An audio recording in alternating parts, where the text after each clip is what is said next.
नमस्कार दोस्तों, कहानी सुनने से पहले आप हमारे चैनल को सब्सक्राइब करें और बेल आइकन को ज़रूर से प्रेस करें ताकि आपको आगे की नई नई अपडेट मिलती रहे। नीता जी एक आम मध्यवर्गीय परिवार की मुखिया थीं। वे अपने बेटे राहुल और बहू अमृता के साथ रहती थीं। एक बेटी प्रिया थी जो कि शादी के बाद अमेरिका में ही बस गई थी। नीता जी के पति की मृत्यु बहुत पहले हो चुकी थी। राहुल और अमृता की शादी को 7 साल हो गए थे, लेकिन अब तक उनकी कोई संतान नहीं थी। नीता जी की बहू अमृता भी जॉब करती थी, जो कि नीता जी को बिल्कुल भी नहीं सुहाता था।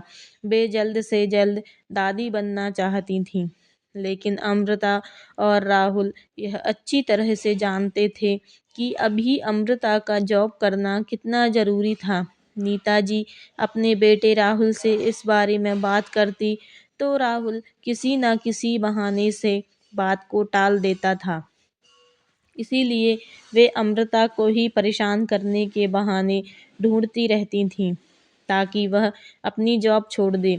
और अभी कोरोना काल में तो मानो उनके मन की मुराद ही पूरी हो गई थी। हालांकि वे दिल की बुरी नहीं थीं, लेकिन पोते की चाह में वे ना चाहते हुए भी ऐसा कर जाती थीं। अपनी हम उम्र सहेलियों को दादी बनते देखकर उनका मन दुखी हो जाता था। उस दिन भी घर में ऐसा ही कुछ हुआ था। ऑफिस में काम की वजह से अमृता देर तक सोती रही और नीता जी को अच्छा खासा मौका मिल गया। ये क्या बहू, अभी तक सो रही हो? पता है सुबह के 10 बज गए हैं। राहुल भी बेचारा कब से उठकर ऑफिस के काम पर लग गया है और तुम हो कि अभी तक सोई पड़ी हो। चलो अब उठकर सबके लिए चाय नाश्ता बना लो। मुझसे कुछ हो नहीं पाता है, वरना मैं तो तुम्हारे भरोसे कभी ना रहती, खुद ही सब कर लेती। सॉरी माँ जी, वह देर रात तक काम चलता रहा, इसीलिए सुबह सुबह ही सो पाई थी। इसीलिए समय का पता ही नहीं चला। आप चलिए, मैं अभी जल्दी से आती हूँ।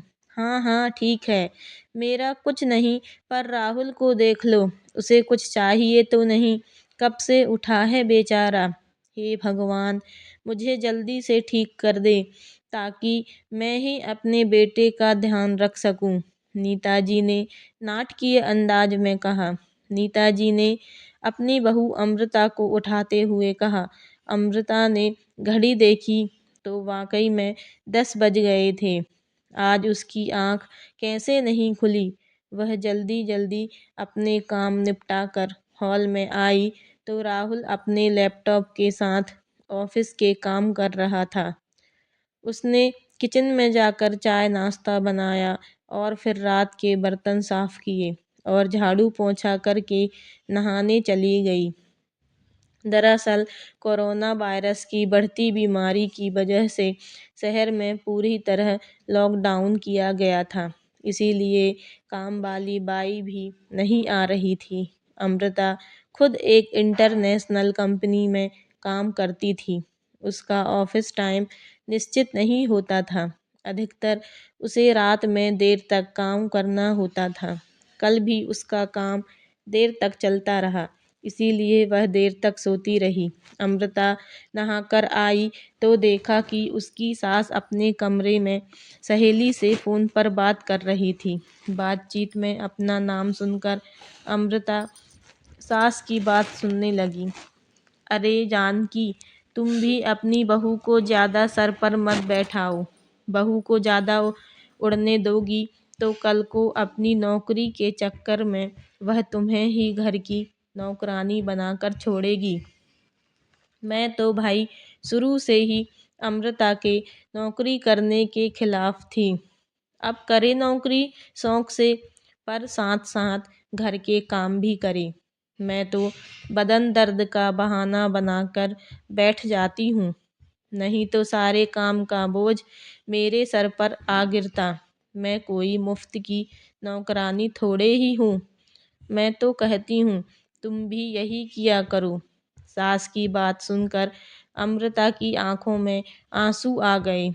वह जिस सास को बीमार समझकर उनकी दिन रात सेवा करती है, उन्हें एक गिलास तक उठाने नहीं देती है, सारा दिन घर का और रात को ऑफिस का काम करके थकान से चूर होकर भी उफ तक नहीं करती, उसका यह फल मिला है उसे। माना वे मेरी नौकरी के खिलाफ हैं, मगर यदि घर की किस्त नहीं होती तो वह भी कभी नौकरी नहीं करती। राहुल का बोझ कम करने के लिए ही तो वह नौकरी कर रही थी। खैर, अभी के मुश्किल समय में वह सास से किसी भी बात पर बहस नहीं करना चाहती थी जिससे घर का माहौल खराब हो, इसीलिए वह उनकी बात को नज़रअंदाज करके वहाँ से चली गई।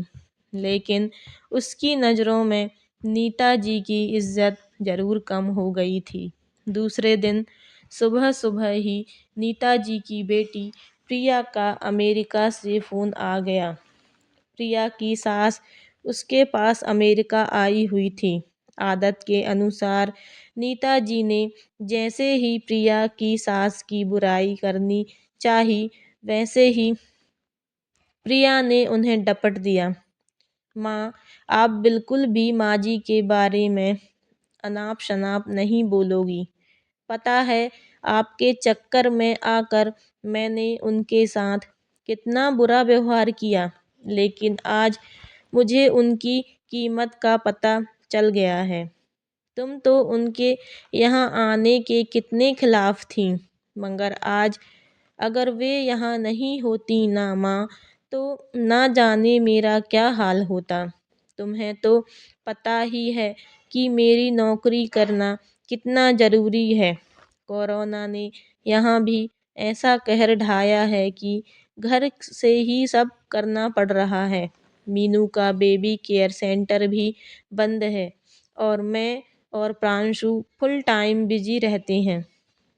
ऐसे में माँ जी ने अकेले ही मीनू के साथ साथ पूरे घर का सारा काम संभाला हुआ है।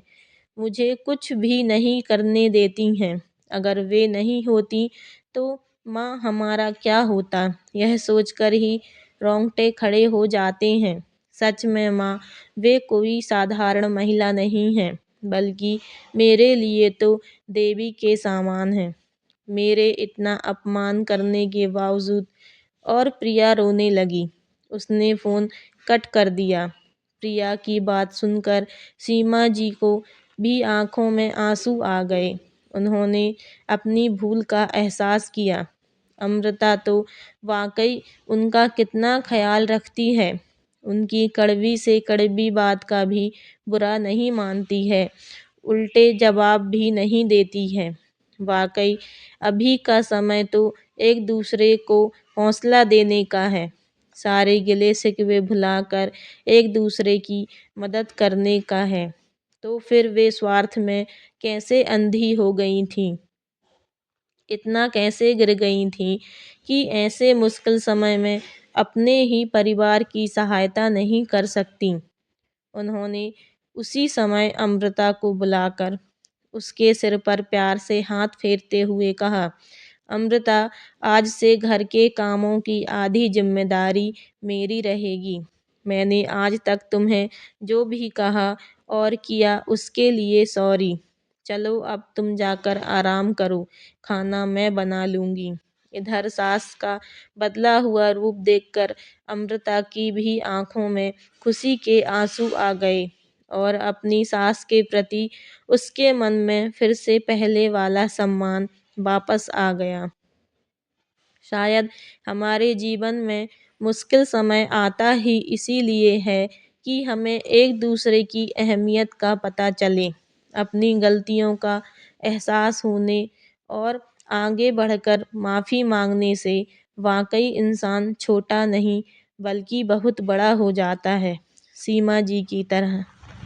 राधे राधे।